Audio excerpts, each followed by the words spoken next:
guys! So I'm in Manchester with my friend Daria. Hiya! I'm Daria. I use they them pronouns. While I was up here, I thought, we thought it would be a good idea to kind of like do some videos on gender, as we both identify outside of the binary spectrum. So yeah, how do you identify? I identify as a demigirl. I am assigned female at birth, so my experience of gender is kind of like if being cis female is like the slider for female is turned up to 100, mine's turned down to like 20. 20? 20. Oh, okay. I'm not as female as like people might think. I'm like pretty close to the agender part of being a demigirl. Yeah. I'll introduce myself as non-binary quite a lot just because it's easier, especially as like I'm not transmasculine. Yeah. Like I don't have that extra identifier, and going into it, people, especially with like how I relate to my gender, a lot of people will be like, so are you just basically a girl? And it's like, no. No, that's not how it works. No. And like, I'm like, I guess I'm essentially the head mod on a demigender support blog on Tumblr called Demigender Friends. And one of the things I learned from sort of working on that is that within demigender there's magi gender and nanogender, which can be like, oh, I think I've heard of those. It's like extra, are really cute. Yeah, it's like extra identifiers. It's like when you're demi, but like if you're a magi girl, you're like mostly female. Yeah. If you're a nano girl, you're like not very much female, but like, and a lot of people are like, why would you use that if like you're not very female? Why would you use something that has girl in the label? It's like, well, because the people might not know what the other part of their gender is. Yeah. So I feel like technically I'm like a demigirl, nano girl, but I just use demigirl because it's like broader. Yeah, exactly. And then even then that's like still not as well known. So if that's not as well known, then you feel like the other ones would be much harder to explain because most people who aren't part of that don't know it and don't understand it. Yeah, there's like a lot of levels. Yeah. Like people understand what binary transition is, like just about. Yeah. Just about. And then when it comes to non-binary, they're just like, what's this? And then yeah, exactly. I mean, like, I feel like it's really good when you find like the right kind of like words to define how you feel and your identity. But sometimes that means just like you know how you feel, because like having to explain to other people is just so exhausting. Yeah. It's like, it's that kind of, we shouldn't have to educate people about our identities, but there's not enough information out there. Yeah, it really isn't. So it's like you're kind of forced into this box of either like be less specific about your gender or be prepared for like a lot of explaining. A lot of questions and a lot of explanation, yeah. I mean, I think it's getting better now. I think like over the last couple years, I feel like people are just becoming aware of what non-binary is. Yeah, it's definitely getting there.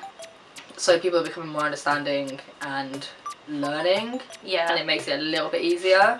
Yeah. We've still got quite a way to go though. We've got quite a way to go. Because there's just like little bits at a time. Yeah, like people are figuring out what non-binary is, but they're classing it as just like a third category. So instead of having like the strict gender binary, there's now like the strict gender trinary. So it's like, this is how you be a man, this is how you be a woman, this is how you be non-binary, and it's like you gotta be skinny, twinky, androgynous. It's like, no, not how it works. Not how it works at all. Because like that's the thing, like non-binary isn't like a specific one thing. It's like non-binary. Yeah, like it's a whole like it means just like not identifying with the binary, and outside of that is a whole different spectrum. Yeah, it's like literally anything outside of being 100% male or 100% female. Yeah. So you can identify partially with the binary, not at all with it, on like a separate scale. Like there's like, as well as identifying outside of the binary or like along the binary, there's cultural third genders, which are completely separate, and then you can identify like partially with them. It's just like, it's a lot more complex than people think it is. Yeah. But it's nice that people are starting to recognise it at least. It makes things a little bit easier. Yeah. Like it's still really difficult to be non-binary, like openly non-binary outside of like the LGBTQ community. Yeah. But like, I mean, I'm like lucky in the sense that I can just say I'm a boy and kind of leave it at that, rather than having to go further into explaining everything. to like people who aren't part of the community. Yeah, like you can kind of pass as like a fully binary trans guy. Yeah. And it kind of be like almost your gender, so it's like not as bad as misgendering yourself as like exactly. That you're a girl. Like it doesn't make me uncomfortable to say like I mean for me like I'm a demi-boy. I'm a boy, but I'm just a demi-boy. Yeah. Or like a trans boy. I'm just a non-binary boy. Yeah. Like for me that is what like demi-boy is. Yeah. It's kind of that's my definition of my identity. So many questions about like why I don't like being referred to as a girl. Yeah. Because like I don't like being referred to as a girl. I much prefer being referred to as a boy. But I don't identify at all as male.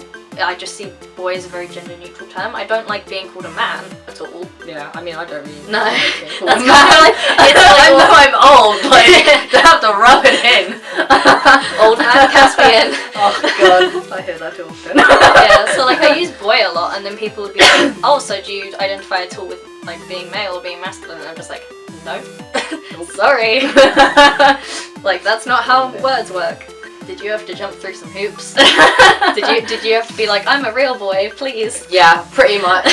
Yeah, I didn't want I mean I didn't feel uncomfortable with saying that because like I said, like I am a boy. Like, that is who I am. I just kind of left out the little squiggly bits. Yeah. But they don't. It's not important that they know that, especially like in terms of like transition. Like if I one day, you know, pass in society as a boy, I'll be completely comfortable with that. I'll be happy with that. So like when it came to like transition and getting on tea and whatnot, like that was fine for me. Yeah. Because I don't identify solely as non-binary. Yeah. So in that sense, I guess I don't have that non-binary experience. Of like trying to go through hormones and stuff whilst being like I am non-binary and with like no binary alignment at all. Yeah. But I have a couple of friends who are non-binary and have managed to get on tea fairly easily, which is it's good. You know, it's nice to hear that that does happen. I think it also just depends on where you go. Yeah. And I'd say the private care takes you more seriously because you're willing to pay for this. Yeah, like the fact that you're putting that much money towards it is kind of like, okay, this is serious. Exactly. Which sucks. Yeah. But, you know, like at the end of the day, if you get what you need, then that's the most important thing. Yeah. Like, I don't really feel the need to transition for my gender specifically because, like, in my experience, I get more gender euphoria than I do gender dysphoria. Oh, so like that's nice. Yeah, and the dysphoria, for those who don't know, is like when you feel sort of uncomfortable with how you're seen in society, like bodily things. Like I only really get dysphoria occasionally with my chest and like if I'm on my period, because then it's like a reminder. It's like, hey, you're a woman. And it's like, no, I'm not. But I get more gender euphoria, which is like getting really happy when people don't immediately read me as a girl, when people use my correct pronouns, being in inclusive spaces. So I experience that more. I don't really feel the need to change much about my body. I bind occasionally, but really not very often. And I just like express myself through fashion more, I guess. Yeah.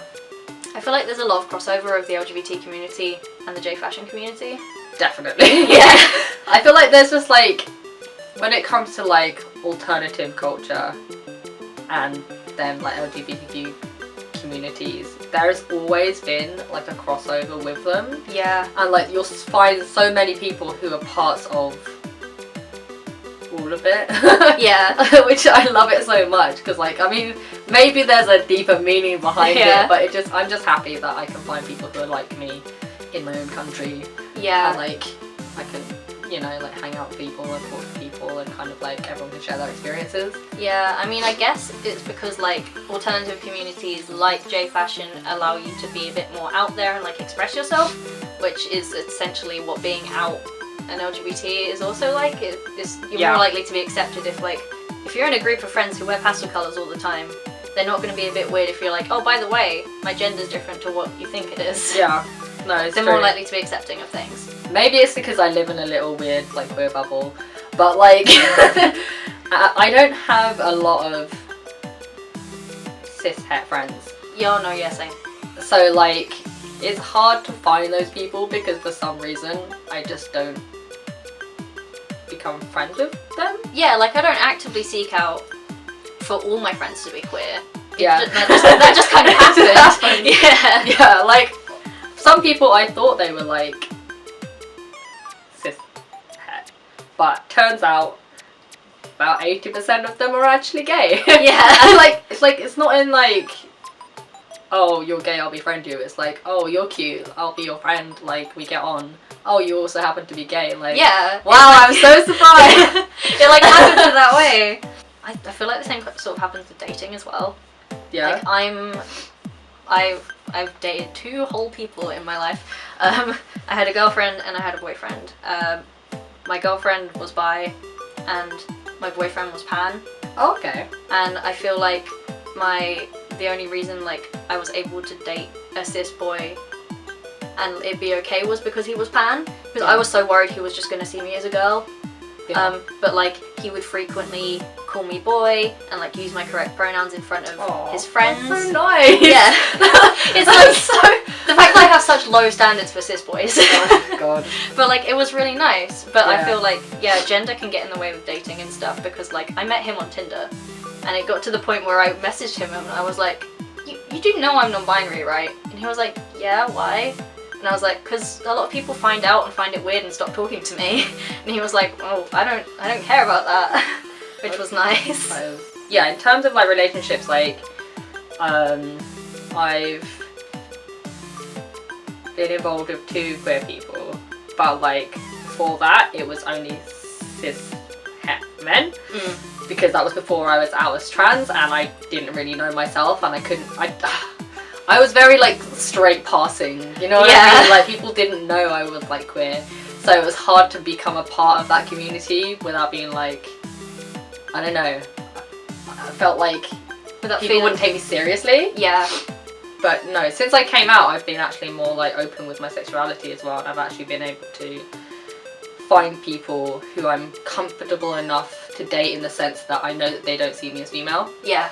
And that I think has been one of the most important things in terms of relationships my entire life. I've been like dating for like 10 years now, and it's only been the last couple years where I've actually been dating people who I feel comfortable with being myself. Yeah, like I only started dating when I came to uni because I was the nerd in a nerd school, so I had like no friends. I was in an all-girls school, so you know the lesbians were limited, and they didn't want to talk to me. And so yeah, I didn't really get into dating anyone until I came to uni, and I came to uni being very open about who I was. Like I would introduce myself and be like, hey, I'm Daz, I'm gay. I'd be like, I'm Daz, I'm queer. Do you prefer Daz or Dario? I don't mind. Yeah. Like a lot of people at uni call me Daz. Yeah? Okay. Yeah. Do you get a lot of washing up with jokes? Yeah. Like I used to, it was a name that was sort of forced upon me, I didn't really like it, and then I sort of embraced it. Like people in my class used to call me Daz and I'd be like, I just realised, Daz and Caz. hey! Yeah, like for me, like Caz is not something, like Caz is alright, but Cass, like most people call me Cass. Yeah. And I'm just like, I try so hard not to associate that with like femininity in terms of like Cassie and Cassandra and see, stuff I immediately like that. think Casper. See, like that's like I like that because some people call me Casper like as a nickname for Caspian, which I kind of like because I kind of have like 2 names. Yeah. Daz is kind of like, I guess, like my trans name now. Yeah. Like I'm comfortable with my birth name. It just has a lot of connections to when I was cis. Yeah. So, but like I've always really liked my name and never wanted to change it. When I became comfortable with the nickname Daz, a lot of my queer friends started using it as a nickname for me, and I sort of always introduce myself as like, hi, I'm Daria or Daz, and like people can pick whatever they want. Like my best friend mostly calls me Daria just because she's been calling me that for like 7 years. Yeah. And like she's one of the only people who like it feels comfortable hearing that coming out of her mouth, whereas like some of my friends who call me Daz all the time, they'll call me Daria and I'll be like, the weird. That's weird. Yeah, no, I get that. Like some people who like kind of like solely call me Caz or Cass. Yeah. When they call me Caspian, I'm just like, oops. Like, who dis? Yeah. Like, who are you talking about? It is weird. Like, there's some people who only call me Caspian. Like, at work, like my bosses and stuff, they only call me Caspian. Yeah. And then, like, my friends solely call me Caz or Cass. So, like, I guess for me, like, Caspian comes off a little bit like in a professional setting. Yeah. Like, even though it's really not, like, that's not how it should be. Yeah. Names are weird. Names Yeah. are so weird. Like, there are nicknames that my family call me that no one else, I would never introduce myself as. Yeah. Like, my family call me Deej because my initials are DJ. Oh, okay. So they call me DJ or Deej. Yeah. But, like, no one else is gonna call me that. Like, No. Literally no one else. And, like, I have this one friend who calls me Dairy because of this one time that a teacher misread my name. That's hilarious. Yeah. So, like, there's certain names for certain people, but, like, yeah, I feel like I've embraced Daz in the last couple of years, that I've been, like, living independently and, like, becoming my more authentic queer self. Yeah. Like, since Yeah. coming out and stuff. Yeah, I think that's, like, for me, that's why I had to change my name. Yeah. Like, because, like, Phoenix, it was, like, gender neutral, but, like, because Phoenix was a name that I had before I was trans, for me, I associated that with kind of that person. Yeah. And then, like, I was too scared to change my name to something more masculine because I felt I kind of, like, outed myself a little bit with it every time I introduced myself as Caspian. Yeah. And I guess, like, it sucks, but before transition, it's not something that I was really strong on, like, doing in terms of, like, outing myself all the time. Yeah. But now I'm a lot more comfortable with it, and I'm like, especially now I'm starting my transition. It sucks, but, like, I hope one day I can pass enough that I can just be like, yeah, I'm Caspian, hey. Like, Yeah. It makes it easier for you to be comfortable in yourself. Yeah. Which, like, I totally understand. Like, you don't have to feel ashamed of that. Mm. Like, you're allowed to have those trans feels. Oh, so many feels. The big trans mood. Like, especially with, like, my voice, like, at work, I'm like, blah, blah, blah, Caspian speaking, and they're like, Catherine? Like, no, Caspian, and they're like, oh, that's a lovely name. I'm like, thanks. Because obviously, like, over the phone, I must still sound very feminine. Mm. I mean, I'm only, like, just under 5 months on T, so not that much has happened. Like, little things have happened, but it's not enough to, like, make a huge impact in terms of how society sees me. Yeah, I get what you mean. Like, yeah, again, voices are weird because, like, when you're trans, people, like, expect your voice to be a certain way, but they don't think about the fact there are cis women with deep voices. Yeah. There are cis men with high voices. Yep. And it's like, as soon as you're trans, it's like, no, you have to fit this exact, like, box. Like, one of my favourite streamers is EVA. She's one of the top Mercy players in the entire world, and she recently came out as a trans woman, and she started doing face cam, and, like, she hasn't started her transition, like, medically at all yet. Yeah. She's just socially transitioning. So people will show up to her stream and be like, you're doing a bad job at being trans, just because she's, like, not wearing a wig or, like, whatever. It's That's like, like, she's a professional gamer, like, let her do what she wants. do what she wants. Yeah, she's amazing, I love her. So yeah, that was like an interesting, like, gender discussion Yeah. with Daz and Caz. If you liked it, please give it a like. And if you have any questions, please drop them down below. I'm sure both of us will be more than happy to answer any questions that I'll you be have. hanging out there. And yeah, thanks for watching, guys. See ya. Bye.